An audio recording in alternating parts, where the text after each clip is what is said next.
అన్నమయ్య జిల్లా మదనపల్లి సబ్ కలెక్టరేట్లో ఏడాదిన్నర క్రితం జరిగిన ఫైల్స్ దహనం ఘటనలో సిఐడి అధికారులు విచారణ వేగవంతం చేశారు. ఫైల్స్ దహనం కేసులో ప్రధాన నిందితుడిగా ఉన్న పెద్దిరెడ్డి ముఖ్య అనుచరుడు మాధవరెడ్డి ఇంట్లో సిఐడి అధికారులు సోదాలు చేశారు. తెల్లవారుజాము నుంచి మదనపల్లిలోని మాధవరెడ్డి నివాసంలో తిరుపతి సిఐడి డీఎస్పీ వేణుగోపాల్ ఆధ్వర్యంలో తనిఖీలు చేశారు.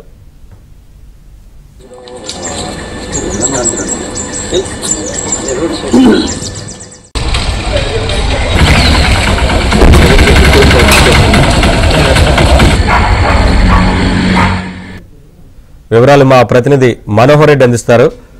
మనోహర్ రెడ్డి, తనిఖీలకు సంబంధించి ఏంటి వివరాలు?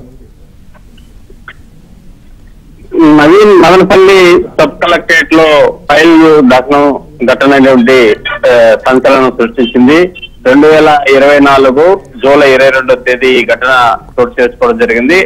ఇది అప్పటి వైసీపీ ప్రభుత్వం హయాంలో ఏదైతే ఈ అక్రమ భూములను అవినీతి అక్రమాలకు పాల్పడిన నేపథ్యంలో ఆ భూములన్నీ మాయం చేసేటువంటి క్రమంలో ఈ రికార్డులను కావాలనే ఫైల్స్ దహనం చేసేటువంటి ఒక ప్రధానమైన ఆరోపణల నేపథ్యంలో అందుకు సంబంధించిన ఎవరైతే బాధ్యులు ఉన్నారో వారిపైన కూడా పోలీసులు కేసు నమోదు చేయడం జరిగింది. దీంతో సిఐడికి ఈ కేసును అప్పగించినటువంటి నేపథ్యంలో ఈ కేసులో ప్రధానంగా పెద్దిరెడ్డి రామచంద్రరెడ్డి ప్రధాన అనుచరుడుగా ఉన్నటువంటి మాధవరెడ్డి పోలీసులు అరెస్ట్ చేసేందుకు ప్రయత్నాలు చేసినప్పటికీ కూడా ఆయన ముందస్తు బెయిల్ పొందడం జరిగింది. అయితే ముందస్తు బెయిల్ రద్దు కావడంతో సిఐడి పోలీసులు కోర్టుకు వెళ్లి ఆ రద్దును చేసినటువంటి నేపథ్యంలో అతన్ని అరెస్ట్ చేసేందుకు ప్రయత్నాలు చేస్తారు. అందులో భాగంగానే సిఐడి పోలీసులు మదనపల్లిలో ఉన్నటువంటి అతని నివాసంతో పాటు అతని సొంత గ్రామమైనటువంటి రొంబిచర్లో కూడా ఏకకాలంలో 2 ప్రాంతాల్లో కూడా తనిఖీలు సోదాలు నిర్వహించి అతన్ని అరెస్ట్ చేసేందుకు ప్రయత్నాలు చేపడుతున్నారు. అయితే ప్రస్తుతానికి అతను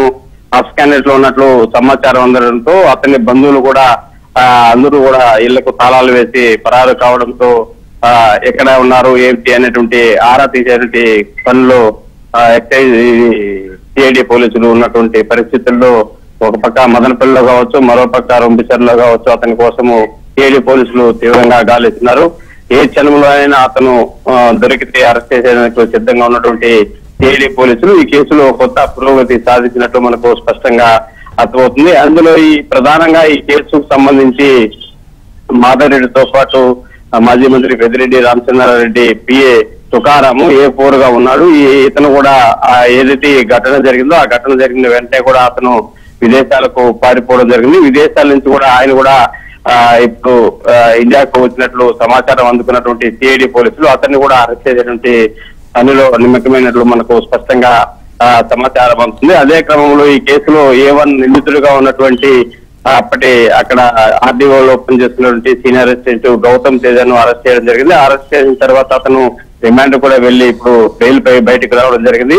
A2 గా ఉన్నటువంటి ఎవరైతే పాత మదనపల్లి ఆర్డీఓ మురళి ఉన్నారో అతన్ని కూడా పోలీసులు అరెస్ట్ చేసి ప్రస్తుతానికి అతన్ని రిమాండ్ లో జైల్లో ఉన్నటువంటి పరిస్థితి. అయితే మొత్తానికి ఈ కేసులో ఎవరైతే ఈ పెద్దిరెడ్డి ప్రధాన అనుచరులుగా ఉన్నటువంటి వ్యక్తులు ఉన్నారో వారిపైన కూడా పోలీసులు దృష్టి సారించి ఈ కేసును వేగవంతం చేసేందుకు సిఐడి పోలీసులు ప్రయత్నాలు ముమ్మరం చేసినట్లు మనకు స్పష్టంగా తెలుస్తుంది. Naveen, thank you Manohar Reddy.